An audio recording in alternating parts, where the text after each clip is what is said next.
A rectangular box has a length of 1 2/3 feet, a width of 1 1/2 feet, and a height of 3/5 of a foot.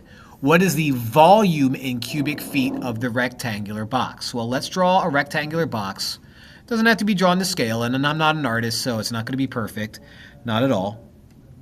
But the length is going to be 1 2/3, so that's going to be my length. My width is going to be 1 1/2, so I'll label that W.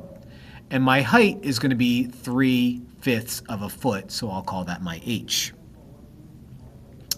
Now, in order to find the volume of a rectangular prism, you multiply length times width times height. So I'm going to multiply 1 2/3 times 1 1/2 times 3/5. Now, when I multiply fractions, I really like to turn everything into improper fractions, so I'm going to do that first. So the way you turn this into an improper fraction is you multiply the whole number, which is 1, to the 3, which is the denominator. 1 times 3 is 3, and then you add that 2 to get 5/3. Do the same thing here. 1 times 2 is 2, plus that 1 is 3, so this becomes 3/2, and 3/5 is good.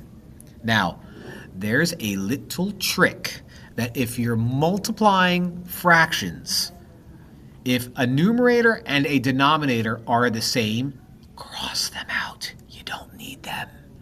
And if a numerator and a denominator are the same, cross them out. You don't need them.